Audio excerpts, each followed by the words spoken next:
জয় পাগলচাঁদ, প্রণাম সকল ভক্তের শ্রীচরণে। আজ আমরা এখন আছি কালনা বাগনাপাড়া ধনলক্ষ্মী পাগলচাঁদ মিশনে সেবাশ্রমে। আর এই দেখো আমাদের সেই ধনলক্ষ্মী পাগলচাঁদ সেবাশ্রমের মন্দির এখানে তৈরি হয়েছে। আর এই দেখো আমাদের এই কাকিমাটা এখানে প্রতিনিয়ত এই কাকিমাটাই সন্ধ্যাবাতি করে থাকেন এখানে। কাকিমা কেমন আছেন? ভালো, ভালোই আছি আপনাদের আশীর্বাদে। আপনাদের বাড়ির সবাই কেমন আছে? সবাই ভালো আছে। তা কাকাকে আপনাকে দেখতে পাচ্ছি, কাকাকে দেখতে পাচ্ছি না।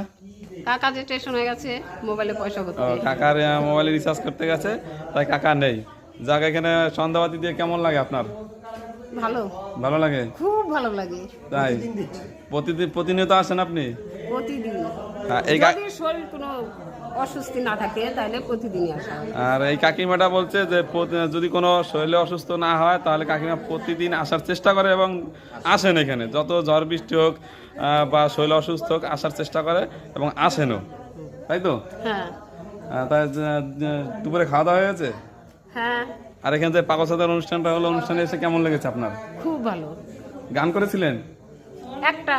আর এই কাকিমাটা কিন্তু খুব ভালো গান করতে পারে। আর এই কাকিমার যায় আমাদের কাকা মশাই, আর এই কাকা কিন্তু ঢোল খুব ভালো বাজায়। আমি একটা ভিডিও ছাড়বো, ভিডিওর মধ্যে দেখতে পাবে কাকা কিরকম ঢোল বাজাচ্ছে। আর লাইভে দেখেছো কাকার ঢোল বাজানো। ঠিক আছে, তাহলে আবার দেখা হবে পরের ভিডিওতে। জয় পাগলচাঁদ।